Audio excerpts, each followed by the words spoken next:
future. There are no people in the future. No people at all. There are no people in the future. Where did all my people go? There are no people in the future. Let me try my people call.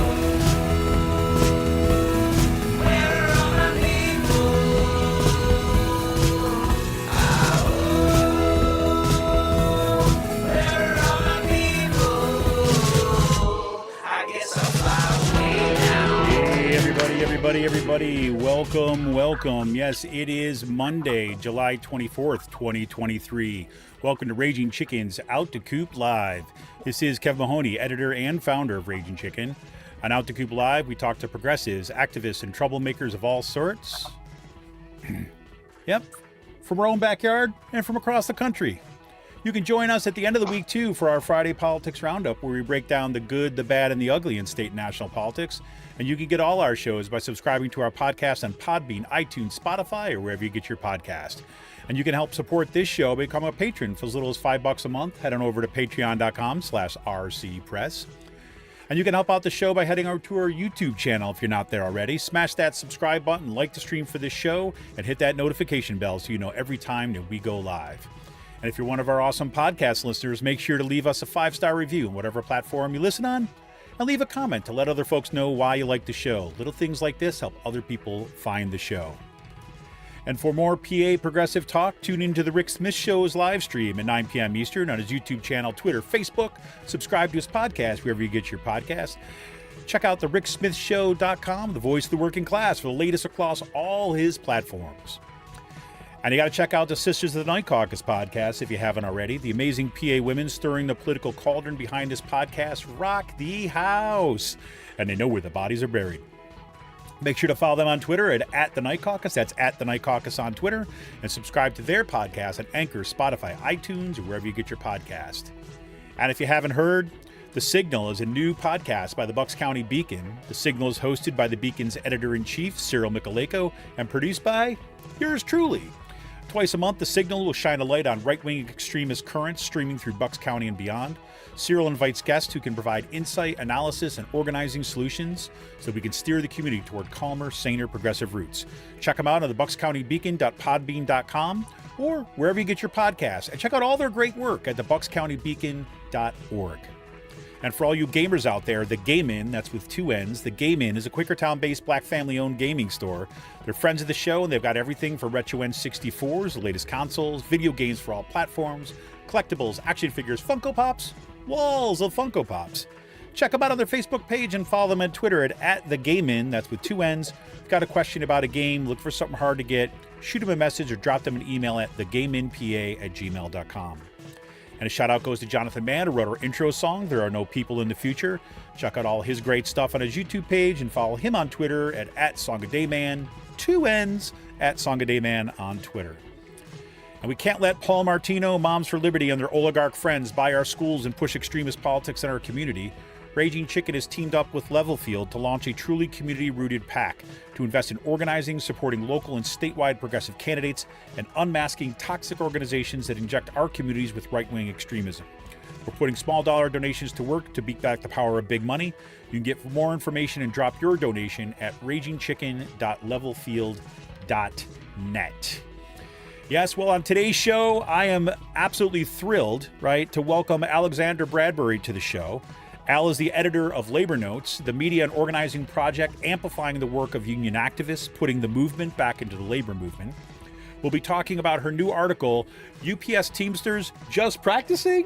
I always think there should be a question mark there. But Just Practicing is co-written with Luis Feliz Leon about the impending UPS strike and decades of organizing work by union activists to change the leadership of the Teamsters and bring the fight back to their union. Al Bradbury joined the staff of Labor Notes in 2012 after working with hospital workers as a researcher and organizer for Service Employees Local 49 in Oregon. Al edits Labor Notes and covers postal workers and Teamsters. She's also an occasional singer-songwriter, yes indeed, and she is based out of Seattle. You can check her out on Twitter at Al_Bradbury, Bradbury. And everything that is happening at Labor Notes at www.labornotes.org. Al, welcome to the show, and thanks so much for joining us. Kevin, so much for having me. Thanks so much for having me. It's a treat. Yeah, I am so thrilled. Like I was saying to you a little bit before the show today, I'm so psyched to finally have you on. I had just, seems like every day there is a reason to have to read Labor Notes, to check out what's happening in Labor Notes, and to get somebody out here to talk about what's happening in the labor movement, because it's such an exciting time. So it really is. I feel lucky to work at Labor Notes during a time when there's so much going on. Oh my God, tell me about it. I remember I'm thinking back to those, the pictures of some of the Labor Notes conference, where right after the kind of Amazon organizing drive really started going, just like packed rooms of people, and the energy just being absolutely insane for people that are looking for kind of, a more kind of militant, kind of rank and file based working class unionism. It's amazing. So, and for anyone who missed it, there's another chance coming up for the Labor Notes conference next April.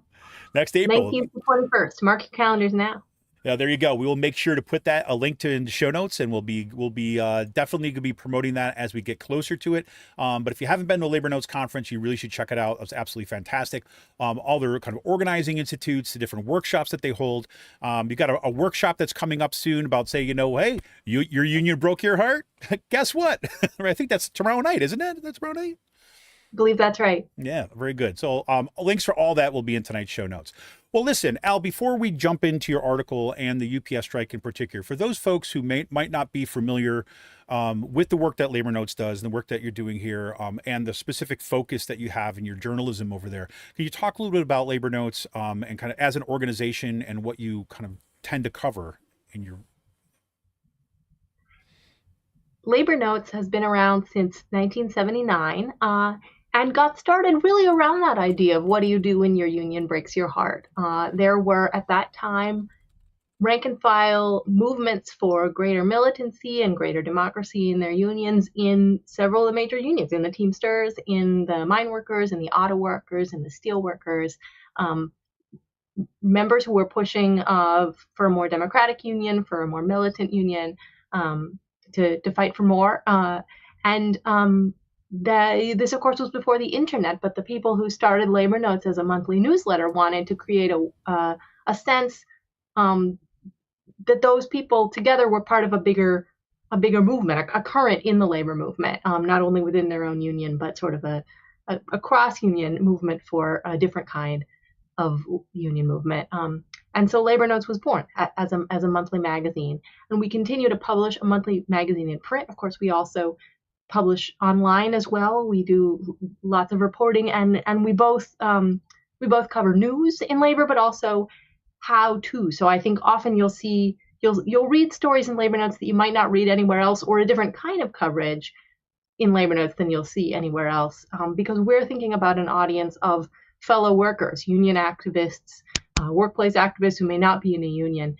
The questions you might have about how did they organize this strike? How did workers transform this union? How might, what kind of things would I want to know that I could take and apply in my own workplace? So we try to be a hub of organizing and skills and practical connections between workers. And the conferences and trainings that we do really grew out of that as well. So we have this big conference every 2 years. The last one was in 2022, and the next one will be next April in Chicago, where people come together in person. We organize local schools like the Philadelphia Troublemaker School that you've been a part of, Kevin. We've also done them in Pittsburgh and, and of course, around the country, that are aimed at bringing people together, rank and file to rank and file, from different unions to say, well, what are we doing? How are you dealing with this problem as stewards? How are you organizing? What tactics have you found to work? What are you running up against? So that we should have those connections, not just the president of this union talks to the president of that union, right, but all of us are talking to each other, learning from one another, and helping each other keep going. It can be a really lonely pursuit being a labor activist in your workplace. Sometimes it can be really hard. Sometimes you can feel like I'm the only one. How do I even get started?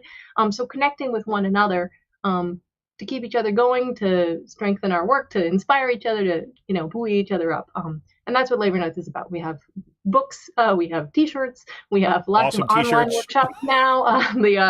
the pandemic has really, sort of prompted us to do a lot of online stuff. And it turns out that's a great way to reach people, to have a low cost training. Like you mentioned, we do When Your Union Breaks Your Heart. We do a series almost every month on Secrets of a Successful Organizer. It's a 3-workshop series. We do a monthly workshop for stewards on different steward skills. We've just started doing a race and labor workshop every month. So there's lots you can take part in online as well. Yeah, and I'd say what I've always appreciated about Labor Notes. I mean, I remember first coming across Labor Notes back in, God, it must have been the like 1990s, when it was really at, labor was taking a hit. It was, in a decade and a half after Reagan first went after the air traffic controllers, and it was not exactly a high-spirited time in labor. And what was always amazing to me about the work of Labor Notes is the voice of workers was always brought to the front.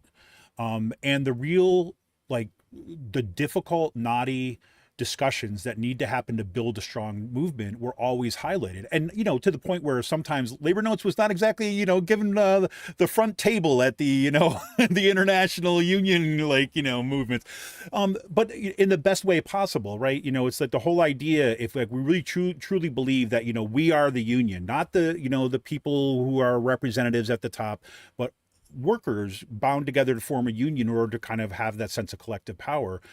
Those discussions, certainly not in the mainstream media, very often not in kind of, the broader discussions about labor, even among the labor movement. But to have workers, that space, the one kind of special space where kind of, those workers' voices and the real struggles and the hard work of building a fighting union was always foreground. And, I thank you, the work that you've done since you've been there, but, just for Labor Notes in general, for just being an amazing institution. Yeah. One of my favorite Labor Notes books is titled Democracy is Power. Mm-hmm. And I think that has been one of the core ideas behind Labor Notes, that we shouldn't just make our unions more democratic because that's sort of a virtuous thing to do, right, but because if the power of an organization really is, unions, our power is not mainly that we have money, like the other side. Our power is mainly our solidarity, our willingness to take action together, our unity and our numbers. That's where workers' power lies, that we can grind things to a halt by stopping, right? Ultimately, the strike is our power. And so if that's true, then a participatory organization where everybody can act in the name of the organization, where everybody's involved and engaged, is essential to exercising that power. Just like signing a card and being a member isn't enough.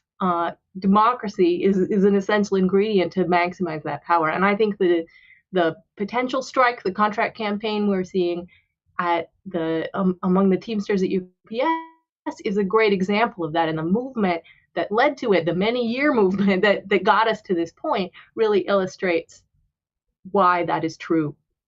100%. And this is exactly why I wanted to have you on tonight, because right now, as we know, I was, seeing news stories after news stories come up today, and it's all about like, the anxiety of like, oh, is he going to crash the economy? Oh, could this strike happen? Like, and so, this is, this could potentially be one of the largest strikes. Well, it is going to be if the strike happens, it'll be one of the largest strikes in kind of ages, decades, right? 350,000 Teamsters that would potentially be on the picket lines across the country. So I want to spend most of the time tonight really talking about what got us here, right? But where are we now? Just to get everybody on the table. So we're at the point now where my understanding is that there was a finally agreement that we've got this on, I think Friday, that they were going to go back to the table maybe one time, but it looks like a strike is more and more likely. So where does things seem to be at this moment? So they've been in bargaining for months, the Teamsters and UPS, and they've already reached tentative agreement on quite a lot of things. I think essentially on all the non-economic issues, which include some very big things. They won agreement, for instance, on installing air conditioning in all the new delivery trucks, which will be about a third of the fleet. That's an important one as climate crisis continues to put more and more workers in extreme heat day after day. They won eliminating driver-facing surveillance cameras, reining in the subcontracting of the feeder driver work. That's the big trucks that bring packages from facility to facility. ending the forced sixth punch for drivers, which is to say drivers who aren't assigned to work on Saturday as part of their regular schedule have for months and years now been often forced in to work on Saturday, whether they wanted to or not. They're going to end that. They're going to put an end to this 2-tier pay for drivers, which was a major concession agreed to in the last contract 5 years ago that people were just livid about. And actually people voted down the contract over it. And the union leadership found a loophole to impose the contract anyway. So maybe we'll get into that history. So they've won tentative agreements on a lot of these things. The things that are left on the table, often the last things you deal with in bargaining are the economics, well, what's the raise going to be? And in particular, the sticking point is the pay of part-timers. So the workers inside, I think when we picture UPS workers, often, if we don't work there, the people we have most in mind are the people in the brown uniforms who come to your door and deliver your package, the delivery drivers.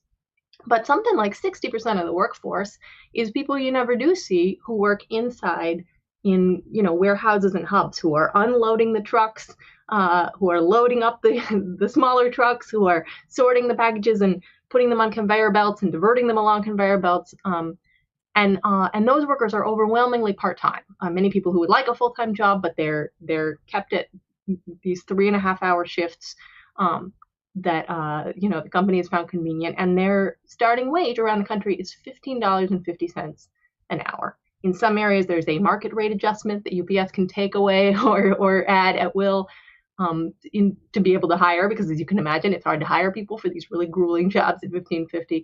But the workers have been saying, we want $25 an hour. Like, this is hard work. We're unloading 1,000 packages an hour, if you can imagine that. We're in grueling conditions where it's hot. There's a ton of harassment people face from supervisors, and the wages are very low. You could go do a much easier job for that wage in many places. So that's one of the sticking points. And as of a couple of weeks ago, they seem to be at an impasse, right? Both sides had walked away from the table. UPS was saying, we just can't put any more, this is it. They didn't officially make it a final offer, but they were saying, like, we can't do anymore. And so the union bargaining team went home to their home locals and did these practice pickets. The top leaders were touring the country, visiting, rallying with workers in different places and supporting these pickets. And what do you know?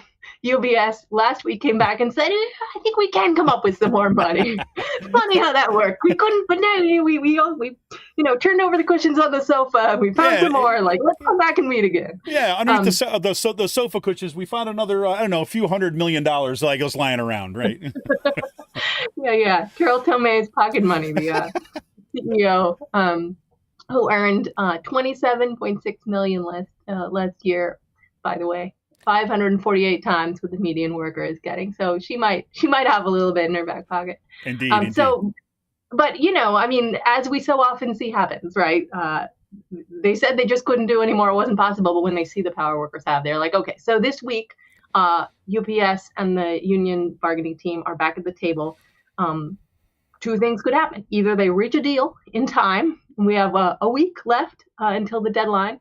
Either they reach a deal, in which case, workers are voting on a tentative agreement, but there's not a strike, or they don't reach a deal and there is a strike on August 1st. Yep.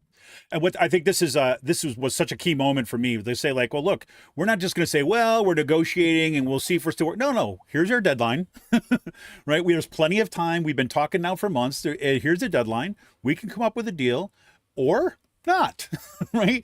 And so it's your call. It's your call. We're here. We're at the table. We're ready to meet. That's what the Teamsters have been saying. And I have to say, the power of the both union leadership and members to basically, no, we're not going to sell out part-timers for a deal for the full-timers. I mean, Alex is writing in basically saying, yeah, we're looking at about 110,000 part-timers that, is represented by the Teamsters and UPS. And as Alex is saying, he's like, yeah, we're getting harassed and exploited all the time. And to see them say, okay, we're going to get rid of the divide and conquer, right? No, we're not going to sell out part-timers. We're not going to split the workforce. We're going to give you a deadline. We're going to be there at the table. We're ready to do this. But we also, we're not fools. UPS is not like a strapped company that's facing bankruptcy. They're an incredibly profitable company that is still making gains from the pandemic. So there's really no excuse other than power and control of the workforce in my mind. Exactly. And that divide and conquer is really something that workers have been organizing very consciously to overcome. As you might imagine, the part-timers and the drivers sometimes have different issues at the top of their mind. Sometimes they're, not having that much interaction between them on the day-to-day. They work different shifts. They come in and leave at different times. And I loved hearing, in interviewing UPS workers around the country, I loved hearing about some of the creative organizing that people had done to bring them together, to get to know each other, to talk to each other about the concerns they have, to build that solidarity as they're building towards a possible strike. So, for instance, in California, they had these barbecues in the park that were rank and filers organized by themselves. This wasn't even something the union local leadership had taken on. It was like people, brought in their tables and chairs and like set up so they could like have a social event, get to know each other. In Ohio, there was a part-time inside worker and a delivery driver who put together a joint petition that says, we commit to support your top issue and you commit to support our top issue, and like we agree these are both key, and went around talking to people and getting signatures on it. There's so many stories like that. Yeah, well, and this is exactly this kind of, the rank and file have been organizing in a way that's, relatively new to the Teamsters after years under Hoffa. And one of the points that you make, because I mean, right now, this is, as we all know, the mainstream media tends to focus on, unions, or tends to focus on kind of potential strikes at the very last minute. And they tend to focus on personalities, right? They feel, and again, Sean O'Brien, like new president of the Teamsters, like, it's a big deal. He's basically saying, okay, no, we're a different kind of union. But what you focus on in your article, right, is like, well, it's not like there's just this one kind of like guy on the white horse who rides in to change the Teamsters. There has been organizing to change the direction of the Teamsters that have been going on for decades. Okay, can you talk us through about that movement that has gotten us to where we are now? It is a very big deal having a different leadership in the union, and part of how that leadership came in is because so many thousands of rank and filers, as you said, have organized over years to change the direction of the union. If you look back, even before even 2 contracts ago, in 2013, there was a vote no movement among workers who were organizing, often with the support of Teamsters for Democratic Union, which has really been the anchor of so much organizing over the decades, really, in the Teamsters Union. In 2013, people organized a vote no movement saying this contract isn't good enough. It's laden with concessions. It also doesn't deal with our top concerns, which are harassment, constant harassment and surveillance by supervisors. What are you going to do about that? And they didn't manage to vote no on the contract. That the contract was voted up, but not by as much as the union leadership might have wanted. But people made a lot of connections and built their local organizing and built it, expanded their national network through that. And coming out of that vote no movement, there was a campaign for union leadership that almost unseated Hoffa. So in 2016, when Fred Zuckerman was at the top of the ticket, they didn't, but they almost did. It was like, by a hair, by a nose. Hoffa stays in power. And it was really clear, I think, at that point, that it could be done. They didn't manage it this time, but it could be done. And so then in 2018, another contract negotiations comes around. That was when Sean O'Brien broke with Hoffa, extended an arm to Zuckerman and said, these leaders of big UPS locals ought to be part of the bargaining. I think also seeing which way the wind was blowing, seeing that there was a reform movement that could win, that was ultimately gonna win, that he wanted to be on that side. And Hoffa kicks him out, right? Sort of like now he's with the other side. But that contract, the 2018 one, made people even angrier because it created this 2-tier system among the drivers. So the package delivery job, it is a grueling job. People are being forced to work too many hours. People are relentlessly harassed there too. The trucks are too hot. But over time, people have made it a decent paying job. Now, they should still get a raise. But compared to the part-time workers inside, right, they've made it a decent paying job. And now in this contract, a new lower tier was created of workers who were going to be doing those same driving jobs, but for much, much lower wages. And the fig leaf was always going to be a hybrid job. You can't see me, but I'm doing air quotes, hybrid, like some driving and some delivering. But anybody could see that it was just going to be driving. It was just going to be a way to deliver some of the packages cheaper with a lower paid worker doing the exact same work. So that's obviously unacceptable. People were furious. It's not fair. And and keep in mind, even though the workers who were voting no, they weren't themselves going to be getting this low wage. It was going to be people hired from then on. But, that's wrong. People get, I think, two-tier. We see this in so many sectors, two-tier pay. Two-tier pay is very unpopular because it's just plain unfair. People can see it. It's divisive. You can see that it's going to divide your union. It's going to weaken your union over time. All the people who are newly hired under that are going to look and say, and it puts a target on the back of the people who are left. Like, why would they want to keep you around if so-and-so can do the job for cheaper? So people voted no by 54% on that contract. Nope, we don't want this.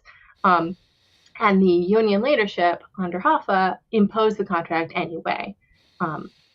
That was on the excuse that, there's this rule in the Constitution, this loophole that, like, if you don't have 2/3 of the people turning out to vote on the contract, then even though it was rejected, we can impose it. And I will say, when they rejected it, UPS immediately was like, okay, we'll come back to the table. Like, they could have gotten more. And instead, they just said, no, take it. So people were furious. And the momentum of that anger built a bigger campaign to run a different kind of leadership in 2020, and they won, and it was not close. It was 2-1. They threw Hoffa out, and there was a really clear mandate.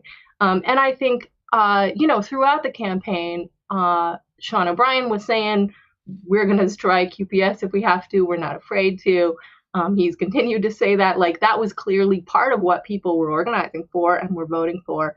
And it takes a ton of grassroots organizing to run a campaign. You think of these campaigns, like when we see people running for president or something, right? It costs millions of dollars to run a political campaign, but a union campaign at the national scale, you're doing all that with grassroots fundraising. You're doing all that with people going out in the parking lot and handing out leaflets and getting people to fill out a card. And, it's like thousands of Teamsters work to make that happen, and with a vision of what is a different kind of union going to look like.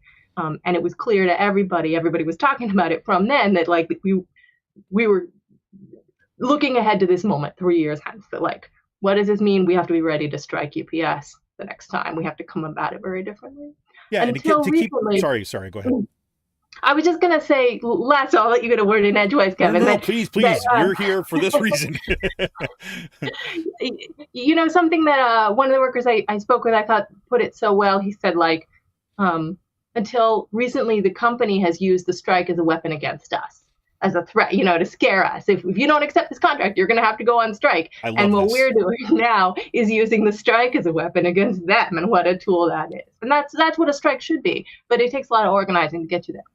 Yeah, this is this quote from Carlos Silva on your piece, right? He said, well, we do this. Like, now it's the reverse. We're using it against them. That's a hell of a tool to have, right? I mean, that's awesome. I mean, and not only, it's not awesome just the fact that he's articulating that here, but it's understood as such, right? It's understood as a tool of power, right? Of fairness, of kind of like, and it's built in the memory. And Alex just kind of wrote into said, look, since that last contract, after 3 years, I make the same as someone who's just walking off the streets at UPS, right? So they know. And, that's also to credit to this kind of ongoing organizing, to constantly say, no, the reason why you're still making the same as off the street is because of what they did to you on that last contract. That's why we voted no, and that's why we're not going to let it happen again. I mean, that speaks volumes to the kind of, say, again, worker to worker organizing that's going on to keep the memory of what happened to them and the reasons why it happened to them front and center, and to say, nope, we're not going to do it this way this time. Yeah. It's pretty crazy. So, I mean, so, and more in this piece. So now we're at this point, we're seeing this worker organizing take place. The contract is shut down during the last time. And now here we are, workers are mobilizing, and the Teamsters seem to be pretty unified, right? Basically saying, hey, you know what? Picketing takes a lot of energy. So we're just going to go out and do some practice rounds. Right? We're going to let everybody know a little bit about what this looks like. I mean, what have been the scenes that have been happening on the streets right now? There's been practice picketing all over the country. And it's really in part about showing UPS that the strike threat is real. that it's not just a bluff. UPS hasn't been through this Right. in 25 years. The last time there was a national UPS strike was 25 years ago in 1997. And I think the union was much less unified then than it was now. There was a reform leader in power then too, but he had won by less than this one did, and the degree of grassroots organizing that has happened this year. So partly, this picketing shows UPS we're serious. We are ready. That's why they're back, right? Because they were hoping that maybe they could still scare people off. Like, well, hey, do people really want to strike? No one wants to strike. It's like, nope, we're ready. We're doing it. Like, you want to see? Here we are. We're ready to show up. The numbers of people that are showing up. And in many places too, I will say, I think it's exciting to have that message coming from the top of the union, which is so different than what it has before. In many places, locals as well are working together with reformers. That's a different dynamic than we've seen before. That there have been times when the local leaders would be very hostile to members who wanted to organize, and instead, I heard a lot of stories of people who said, we took the initiative, we organized the picket, but our local leaders said, great, how can we help you? Do you want us to bring some signs? We'll be there. But it's still been really members in many places doing it, taking the initiative to do it, not just sort of waiting for the union to announce when the picket is, or for the union but it's been like regular Teamsters in all the different pieces of the job saying, let's organize this. And not just recently when the practice pickets happened, but over the past year. So a year ago, there was a kickoff, on the anniversary of the last UPS strike, kickoff rallies in parking lots, around the country at UPSs. And many people took that as sort of their moment to start building momentum, start talking to coworkers, think about what are the things we need to do over the next year to get people ready. And they did things like circulate a contract unity pledge card. People wrote, saying, I'm willing to strike over, here's what the top issues are, and I'm willing to strike over them. Gathering those, to build people's unity, to assess how much unity you have, figure out where your holes are. If you do a pledge card and you figure out, well, we got all the drivers to sign it, but we didn't get any back from the hub. Like, oh, well, look at that. I guess our network, we figure out who do we talk to there. One of the people I interviewed, this didn't make it into the piece.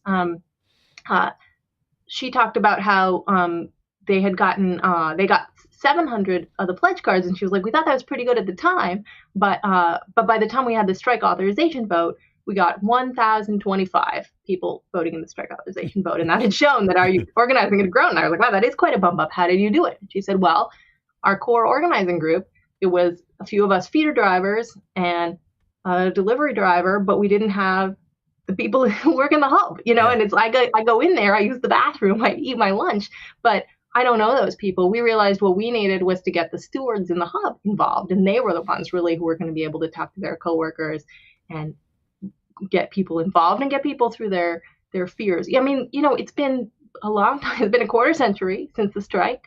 Most people who are working on the job today haven't been on strike at UPS before, maybe haven't been on strike anywhere before. Maybe, new Teamsters or new union members and have questions about what's this going to be like? What does it mean? If I'm one of these lower tier drivers, what happens to me? If in another place, they started doing these breakfast meetings where after people got off their shift, they would go over to a cafe and chat, and and they would hear. One of the people in that workforce was a veteran of the strike 25 years ago, so he would tell them about what it was like, and some of the people were getting info about about the campaign, talk about it, questions people have, and much of this activity was supported and resourced and boosted by these webinars, these Zoom calls that Teamsters for a Democratic Union was hosting, where people would get on and share, here's what we know about what's going on in bargaining. Here are some of the tactics we've been trying where we are. Here's some of the tactics, you could try where you are. And those webinars went from 500 people to 1,500 people to 5,000 people. They just grew as the year went on, and more people got excited, and people heard from one another about tactics they might try and how to sort of build that energy and that unity in their own UPS hubs. Yeah, I think it's incredible. I mean, there's this other story you tell in there too as well about these workers that had organized like this petition drive, right? They're looking at what were some of the, between the drivers and the folks that are in the hubs, basically saying what are, and the part-timers, like what are some of the issues that are absolutely critical for you? And there's some of the things that are important to us, explaining not just that there are issues, but this is why, and then coming up and thinking through, okay, we can support each other in these demands, right? So basically saying, okay, we'll walk if you don't get this, and you'll walk if you don't get this. I mean, that's an incredible show of solidarity right there, to basically have it down to say, no, we are doing this at a local level to say that this is what we're willing to do for each other. It's incredible. Yeah, and when we're working together in different jobs, I think often there's lots of opportunities for friction, whether it's like Yep. the way you loaded my truck isn't, is no good, or right. I think in different sectors, I'm sure there's sort of like, why is the secretary done it this way? Why is the teacher, never cleans her office? Why, sort of like many of us, the sort of most immediate, points of connection we have with workers in another job, we might be pitted against each other, and so you have to transform that and talk to each other and figure out, no, actually, we're all being sped up. And if your truck isn't loaded well, it's because they're making us do it too fast with too few people. And we all need better staffing. And the way we do that is we need better wages. And here we are in this so-called labor shortage, but we all know that a labor shortage really just means you got to pay better. You want to hire people in. Exactly. You want to keep people there. That's what you got to do. The other point that you make here too, as well, that I thought was a really interesting one, is say, okay, it's one thing to say that we want a more democratic union, but it almost seems like to be this shift that took place in the Teamsters that seemed, for me at least, when I was reading your piece, fairly instrumental. I always remember the lore of the Teamsters was you always you'd be at these big rallies, these labor rallies that were happening around some kind of issue that was coming up for a vote, or around budgetary issues, and then the big Teamster truck would pull up, right? And you have this load of Teamsters that would come out, and they always say, yeah, when the Teamster leadership says be there, they're there, right? But then they just go back home, right? It's gonna because they're just being told, okay, you show up for here.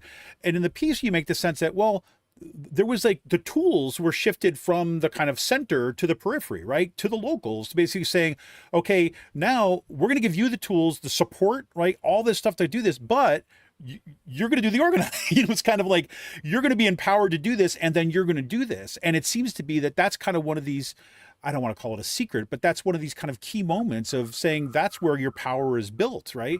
Where the support from the center, from the resources from the overall kind of say international and stuff, is there to support the organizing that's on the ground, and that builds a stronger union.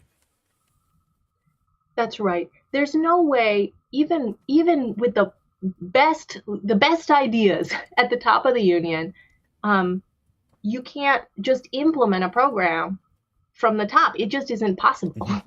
You only have so many union staff. They can't be in every workplace. And we see with reformers at the at a local union level, or certainly at a national union level, the reformers might have the right ideas, but it's still got to be carried out in workplace upon workplace upon workplace. It's going to be rank and filers who are going to have to do it. And so to be successful in transforming a union, you can't just do it by we're going to announce from the top things are going to be different. I think it's important that they did announce from the top things are going to be different, and many things, concretely have been very different about how the Teamsters leadership has acted in this campaign, including, for instance, ending they always used to talk about the brownout. They're like, yeah, you're in bargaining, but you don't know what's going on in bargaining. Have they reached any agreements? You'll find out when it's done, and you'll vote yes or no. They've been much more communicative about here's what we've reached agreement on, here's what we're still pushing. But you can't do the organizing, from an office in DC. You have to do it in the workplaces, and it has to be the members. And so, to succeed, reformers have to celebrate that, empower it, resource it, say, great, we'll send you the tools, we'll send you the plan, carry it out. Absolutely. And so I'm kind of thinking about this in kind of on a bigger scale, because we don't know what this is going to go on. We know that, that negotiations are resuming. We know that, UPS, I think, is pretty convinced that the workers aren't bluffing here. Right. I mean, to the point where you've got Amazon and you've got the postal service basically saying, well, we can handle this number of packages, but there's no way we're getting them all. So you can feel it even in the industry itself, saying, look, UPS, this is on you.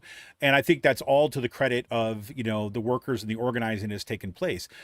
But oh no, not a but. I should say, I think about what's happening at UPS right now, and I'm thinking back to this moment in the recent, well, ongoing SAG-AFTRA strike and the WJ the Writers Guild strike. And there was somebody had recently posted that they saw a UPS driver going by their strike lines, right, kind of on there, and they yelled out like, "You're next, you're next," and the driver just wailed on their horn, gave like the fist up, like as they're going by. I love that. Oh, it's incredible. And you've got the news now that the pilots that fly the packages for UPS who are not covered under this contract have said, we will not fly the planes, right? If there's no contract, we will not cross those picket lines. It seems that you've got this moment, and I don't want to kind of romanticize it too much, right? But I mean, the organizing that's happening at Starbucks, like coffee shop after coffee shop, the huge kind of initial strike vote. Now, obviously, the Amazon doesn't have a contract yet. The ALU doesn't have a contract yet. That's been ongoing, but that's a huge first ever time they voted to bring in a union there. You've got teachers unions that are going out on strike.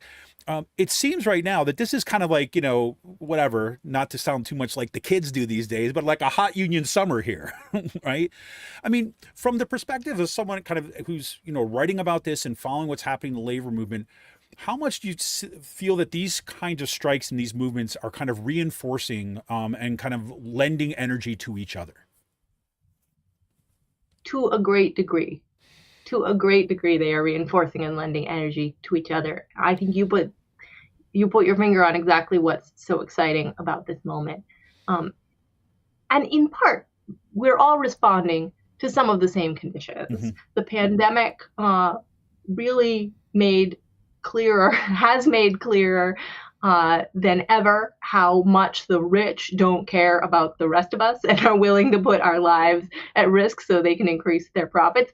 The amount that the billionaires expanded their billions, profiteered off the pandemic, while so many people were putting their lives on the line in their jobs, is very clear. And so many people are seeing that. There's the climate crisis that, there's a lot that sort of intensifies the feeling of like, now is the time. And then there's inspiration that we draw from one another. And when you see somebody organizing or striking, you think, well, maybe we could do that. Well, that's certainly exciting what they're doing. They seem to have power. The evident power that the UPS workers have is hugely exciting to all of us in the working class, right? Like Wall Street is freaking out. The business press is freaking out. Like, if this is a strike, it's really going to cost us a lot of money. Like, that is hopeful. That's like, oh, when we act in unity, they listen. But we've seen over the last few years lots of examples of sort of surprising people who, in a totally different sector, people like healthcare workers saying, well, I saw those Amazon workers, what they did, we could do what Starbucks workers did. Mm-hmm. That people feed upon one another. Postal workers saying, well, we can't strike, but, maybe we could do more. And they could strike, by the way. Just because there's a law saying you can't strike doesn't mean you can't strike. It just means it's riskier and it takes more organizing to succeed. But a strike, an illegal strike, is how the postal unions first formed in 1970. And so many educators we've seen over the last few years striking, I think, paving the way for many of the people in other sectors, including educators going out on illegal strikes and, in their power and numbers, showing the lie of those laws. So absolutely, these things build upon one another. And that is what Labor Notes is about, is, supporting those connections, encouraging them, creating a place for them. And the last conference in 2022 was the biggest and the most exciting that we have had because people came, because, Amazon workers and Starbucks workers came fresh with those stories. Strippers who were on strike in Los Angeles came.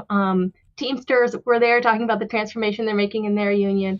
Auto workers who have since then, successfully built a movement that won one member, one vote democracy in their union, and then ran people for office and won. And a new leadership in that union is, going into bargaining with the auto companies with, again, a very different approach with, saying we're going to do this bottom up. We're not going to just last week, they opened bargaining, and the tradition in the auto workers is that they go and shake hands at the beginning of bargaining.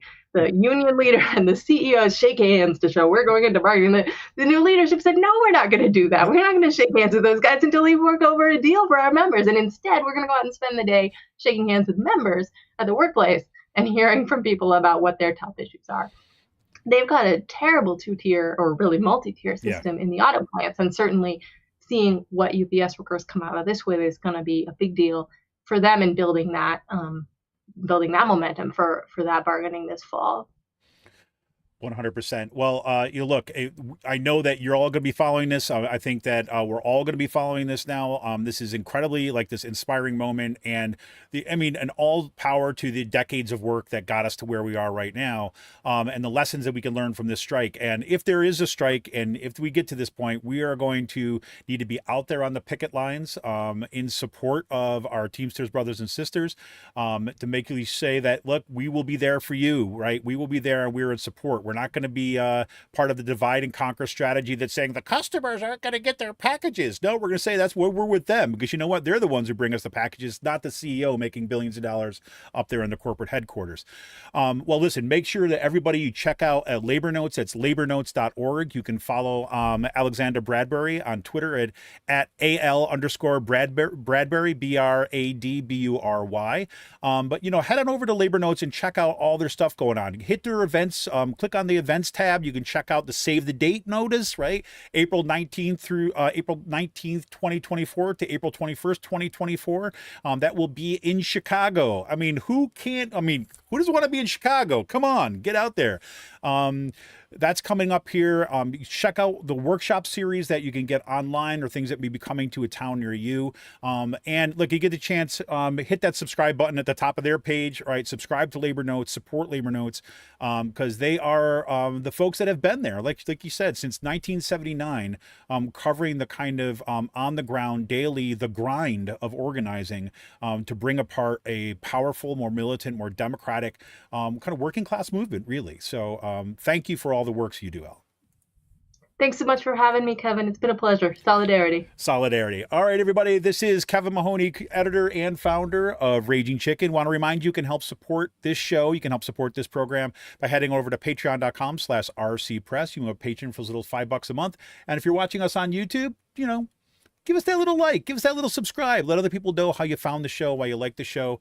But for now, we're just going to call it a night. I'm feeling pretty good. I don't know about you, but I'm feeling pretty good. And I'm looking forward to seeing what happens here.